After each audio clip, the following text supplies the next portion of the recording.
चंद्र ग्रहण की कुछ विशेष जानकारी आपके पास आ रही है।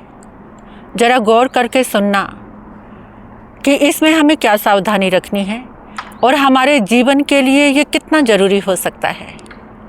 परमात्मा के चरणों में कोटि कोटि वंदन नमन, आप सभी का हार्दिक हार्दिक अभिनंदन।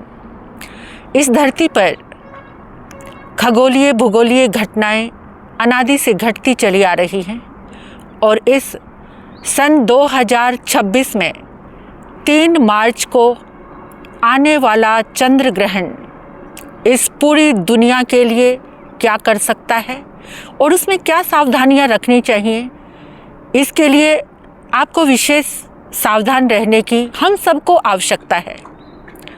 देखिए,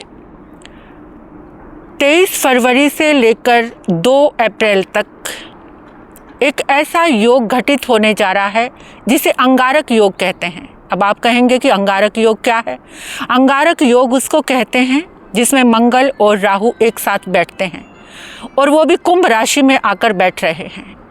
तो जब ये 2 ग्रह इकट्ठे, तो उसमें ऐसे योग घटित होते हैं कि सारे ग्रहों में बहुत तीव्रता आ जाती है, बहुत तीव्र हो जाती है उसकी ऊर्जा, एनर्जी। और दूसरा एक और कारण हमारे सामने आ रहा है कि होली पर होलाष्टक की आराधना की जाती है, यानी 8 दिनों के लिए कुछ संकल्प लिए जाते हैं, कुछ अनुष्ठान लिए जाते हैं जिसमें कुछ साधनाएं की जाती हैं जिससे अपने जीवन को हम बैलेंस कर सकते हैं। अध्यात्म में प्रवेश करके कुछ पूजा, जाप, मंत्र, साधना, ध्यान, मेडिटेशन, भोजन में सात्विकता, परमात्मा के प्रति प्रार्थना, सिमरन, भक्ति, ये इन 8 दिनों में की जाती है। एक तो ये आ गया इसके साथ। तीसरा, 3 तारीख को जो चंद्र ग्रहण आ रहा है उसमें क्या होने वाला है और चंद्र ग्रहण ही सबसे ज़्यादा महत्वपूर्ण क्यों माना जाता है? चंद्र ग्रहण यानी हमारे मन को ग्रहण, चंद्र ग्रहण लगना यानी मन को ग्रहण लगना, क्योंकि चंद्रमा का सीधा कनेक्शन हमारे मन के साथ है और जब मन रोगी हो जाता है तो पूरा जीवन बर्बाद है, समझ लो। तो इसके लिए हमें जो ग्रहण लगने जा रहा है और वो भी दहन में ग्रहण है, तो ये कितनी सारी चीज़ें एक साथ मिल गई हैं और उसके लिए कितनी सावधानी रखने की ज़रूरत है।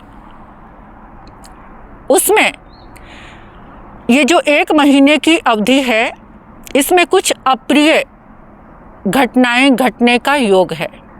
अप्रिय घटनाएं क्या? जैसे कहीं आग लग जाना, एक्सीडेंट होना, प्लेन क्रैश हो जाना या घर में संघर्ष होना, आपको अपने व्यापारिक क्षेत्रों में संघर्षों का सामना करना, अपनी निजी ज़िंदगी से लेकर के ये सारी घटनाएं उसके साथ, हमारे जीवन के साथ घट सकती हैं।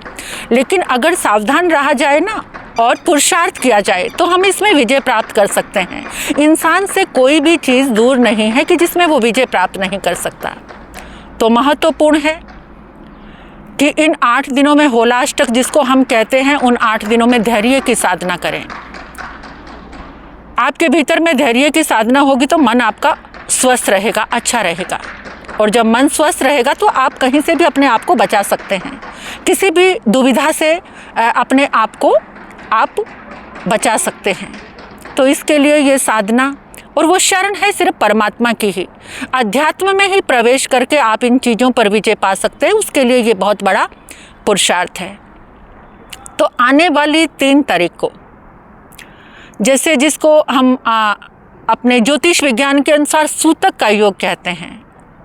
अब ज्योतिष विज्ञान के अनुसार ग्रहण को बहुत महत्वपूर्ण माना जाता है और जो सूतक लगना यानी जिसको कहते हैं, उसको मैं कहती हूँ कि जैसे कुछ काली एनर्जी, नेगेटिव एनर्जी का पहले ही आगमन शुरू हो जाता है। कैसे? जैसे बारिश आने वाली होती है तो आकाश में पहले ही बादल हो जाते हैं और हम अपनी ज़रूरी चीज़ों को, अपनी कीमती चीज़ों को उस बारिश से बचाते हैं। तो ऐसे ही अभी भी अपने इस कीमती जीवन को उस नेगेटिव एनर्जी से बचाने की ज़रूरत है। 3:20 पर ग्रहण प्रारंभ हो जाएगा और वो 6:47 तक रहेगा 3 तारीख को। और उस दिन जो पूर्णिमा है उसमें आपको विशेष क्या करना है। पूरे भारत में ये ग्रहण देखा जाएगा और कह रहे हैं कि कुछ 100 वर्षों के बाद ऐसा योग आ रहा है, इस तरीके की घटनाएं घट रही हैं। और जैन दर्शन के अनुसार तो कहा जाए कि ये पंचम काल है। जैसे जैसे ये पंचम काल बढ़ रहा है, ऐसे संघर्षों की यात्रा भी बढ़ रही है, क्योंकि उसमें हम सावधान नहीं हैं। तो जागरूक होकर हम इन चीज़ों पर विजय प्राप्त कर सकते हैं। इस ग्रहण को भारत के कितने भागों में देखा जा सकता है? जैसे 25 मिनट तक इसे दिल्ली में देखा जा सकता है। पूर्वी भारत में इसको 59 मिनट तक देखा जा सकता है। तो इसमें आपको मोबाइल से बिल्कुल दूर रहना है, कोई रील नहीं चलाना, मोबाइल यूज़ नहीं करना है। इस दौरान में जितनी अवधि में ग्रहण लगने जा रहा है, हम सभी को बहुत सावधानी से कार्य करना है। भोजन पकाना नहीं, भोजन करना नहीं। उपवास की आराधना में आ जाएं तो बहुत ही अच्छा है। उपवास की आराधना करके आप सामायिक करें, मंत्र जाप करें, लोगस्य का जाप करें, नमोथुणंग का जाप करें, नमोकार महामंत्र का जाप करें। और सबसे ज़्यादा जो राजा है कौन? हमारे मन का। उस चंद्रमा की एनर्जी को बैलेंस करने की साधना है ओम चंद पहम जिणम। चंदा प्रभु भगवान का ज़्यादा से ज़्यादा मंत्र जाप आप करेंगे। ये आपको देख लो, सावधानी नहीं रखेंगे तो जो बुरी घटनाएं घटेंगी उसके जिम्मेदार कोई और नहीं, हम स्वयं हैं। क्योंकि हम स्वयं ही अतिक्रमण कर रहे हैं, हम स्वयं ही उससे दूर जा रहे हैं। तो इस आने वाली 3 तारीख को होलिका दहन जो हो रहा है, अपने मन का दहन मत कर लेना, अपने मन को ग्रहण मत लगा लेना। कभी मन को ग्रहण लग जाए तो कोई भी बचाने वाला नहीं रहेगा। तो इसमें आपको ज़्यादा से ज़्यादा, ये वैज्ञानिक युग है, टेक्नोलॉजी का युग है, तो इसमें इस वैज्ञानिक युग में जितना आप जागरूक रहेंगे उतना ही ज़्यादा आप इन चीज़ों पर विजय प्राप्त कर सकते हैं। अपने पुरुषार्थ से इन चीज़ों को ईजी कर सकते हैं, अपने संघर्ष में आप विजय प्राप्त कर सकते हैं। तो इसको भूलना मत। ये जो चंद्र ग्रहण है, हम कहते हैं कि खासकर जो गर्भवती महिलाएं हैं उनको ज़्यादा सावधान रहना चाहिए। हम सभी को सावधान रहना है, क्योंकि हम सबका कनेक्शन ही चंद्रमा से जुड़ा हुआ है। मन बोले तो चंद्रमा, चंद्रमा बोले तो मन, ये सब एक दूसरे से ही जुड़ा हुआ है। तो इसमें विशेष साधना करने की ज़रूरत है। जो ऐसी चीज़ें हैं जिससे नेगेटिव एनर्जी आएगी वो आपको नहीं देखना। और जो जिनके पास बहुत ज़्यादा एडिक्शन है ना, मोबाइल का, रील चलाते रहते हैं, उस दिन इन घंटों में उससे बिल्कुल दूर रहने की ज़रूरत है। आप अपने आप को हार्म ना करना, नुकसान मत पहुंचाना। अपने जीवन की सुरक्षा आपके हाथ में है।